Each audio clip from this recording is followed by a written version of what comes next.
What's up, y'all? My name is Johnny Rumble. I'm standing here in front of a Global Hawk aircraft over at Beale Air Force Base during their wonderful air show.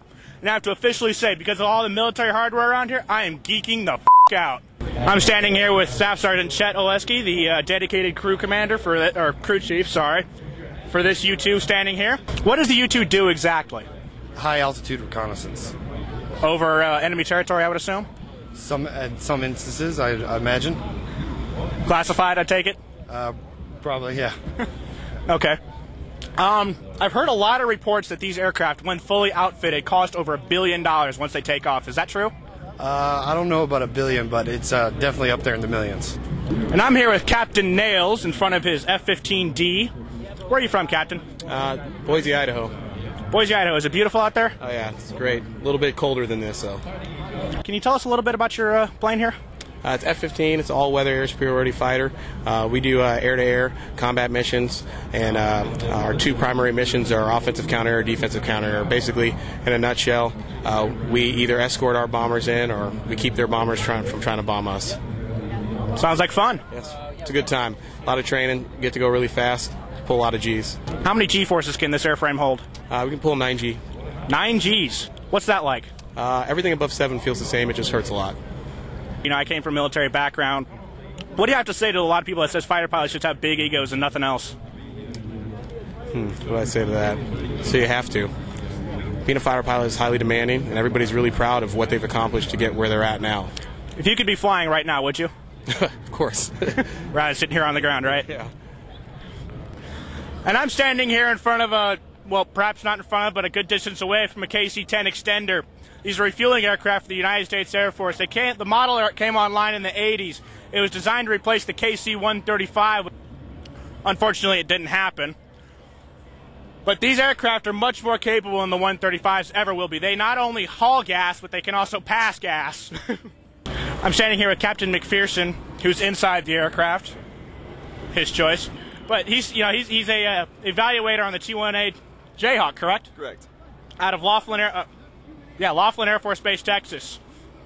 What's it like flying this aircraft? It's a blast. I've been really lucky. I've been able to fly 5 aircraft so far in my time in the Air Force, and this is definitely up there with one of the best aircraft I've ever flown. It's very forgiving, very fun, very easy plane to fly, but it's a very good trainer for what we use it for. What's it like living in Laughlin, Texas? Hot. Just hot? It's very hot. It's a border town. It's kind of cool to get immersed a little bit in the Hispanic culture that's down there. There's a beautiful lake, but it's like a lot of UPT bases. It's kind of out in the middle of nowhere, out in the distance, and it makes the base community real tight. But often it's a far drive away from anything metropolitan. You mentioned the Air Force might move you again in a year. If you could have your choice of assignments after this, what would it be? I'm actually really looking into the U-2 program here, which is kind of the reason why I snagged this jet to come out to this air show. I wanted to check out what this place was like and get to know the people on the base, and so far I like what I've seen.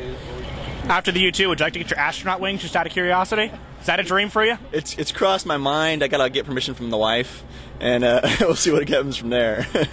I'm here with Lieutenant Colonel Karras and Major Dobbs. Where are you guys from? Wichita Falls, Texas. What is this aircraft? What do you guys do? It's a T-37 Tweet. It's a primary trainer. This is what new student pilots coming into the Air Force will fly, possibly for their first ever experience in a fixed-wing aircraft. I've heard that they're starting to retire these jets. Is that true? Is that true, Dauber? It's true. Probably most of the Air Force pilots still flying, including all the guys who did the demos today, got their wings starting out in this aircraft. As it turns out, Major Dobbs and I are part of about 2 or 3 dozen Air Force pilots still flying this thing down in Wichita Falls, and we have 1 student class remaining, and they will be the last ever 25 students to get their wings, having flown the T-37 with the U.S. Air Force. This summer, they're all going to the boneyard. This particular aircraft, which was delivered to us in 1966, is going after this show to fly 2 more sorties and end up in the boneyard, where it'll be enjoying the sunshine and maybe playing a little golf for the rest of its life. What are you two going to do after these jets are gone? After we wipe away the tears? Exactly. Well, we have the opportunity to transition to the newer aircraft over there. We may return to our original Major Weapons System aircraft. He was a B-52 pilot. A buff. Now, I'm pretty sure there's going to be some bias here, but I've already talked to the Eagle drivers over there. Which is better, the Viper or the Eagle? There's just no question about that. The F-16 is the greatest airplane. You think so? Greatest fighter ever built. Most beautiful. Most capable.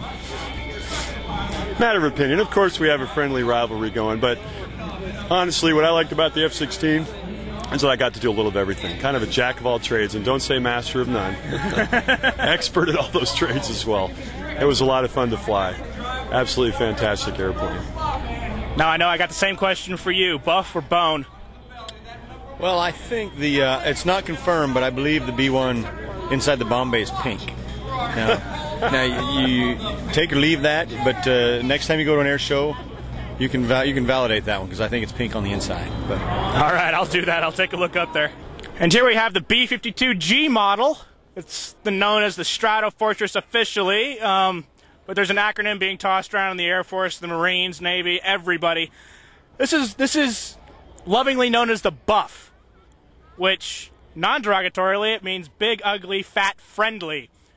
It's not a leap of the imagination to figure out what they really call it in the Air Force. My God, look at the size of it. It's like a giant phallus just reaching out and killing everybody. It's huge. I want it.